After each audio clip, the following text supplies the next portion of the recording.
واقعاتو کې راځي چې وزل ابو دردار رضی الله تعالی عنہ بر سره غرمدا تاسو مکه معظمه مدینه دا ګرمي او نور معلوم دی کنه سره غرمه کې ماسپخین نه وته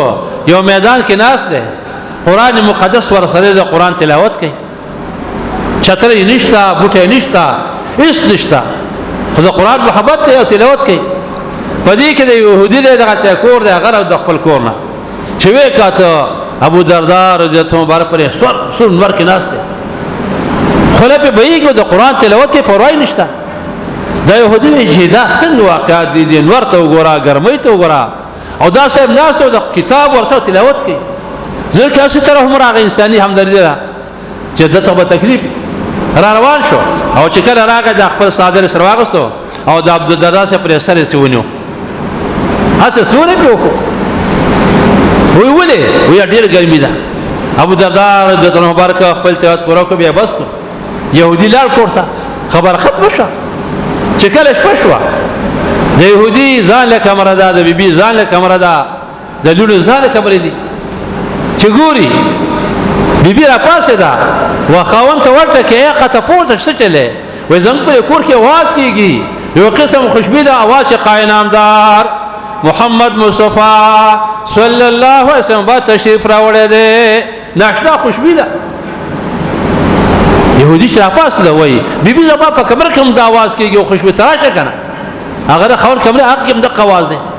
ما شمال بچی چې کله پرته وي د مور پلا دا خبره وره ده بي بابا جی زمون پر کوټه کې د قواز کې چې محمد مصطفی تشریف راوړی دی او دا چې خوشبو ده راحت حیران بيبي خاون ته څه چل دی مونږ ته پته نشته ویره نو څه پته نشته ماسپخین راتلما د مدینه مونږه پر خوا کې ابو دردار صاحب ناستو او قران مقدس ورته ډیره شوی ګرمي وا خلیفہ بیدا ما پیسه صدرونو پر استر چرا لکه سوره بشه تکي دا کار وکړل دی کنه وخا هم دقه وجدا چې تانن د الله د قران احترام کړی دی په سور نور کې د پاددار صاحب صادر نیول دی دومره الله پیغمبر خوشای نظم او ساکو ته الحمدلله ساټور ورا مسجد نبی ته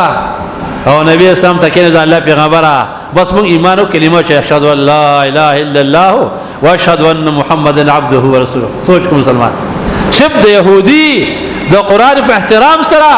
څومره الله مهربان د کوپر نه ټول خاندان وستو او د اسلام نعمت مسلمانا ته خو مسلمانې کته په ځکه د قران محبت راغې د مدرسې محبت راغې د علم محبت راغې د تعلیم محبت ته ګوره چې تا الله په دنیا کې کوم خوشاله درکې او په آخرت کې خوشاله عزت د قران سره محبت وکړي چې الله خوښ دا خو خبره کنه چې موږ د الله او د الله پیغمبر خوښ دا خبره خو ده کنه په څه طریقه به خوښيږو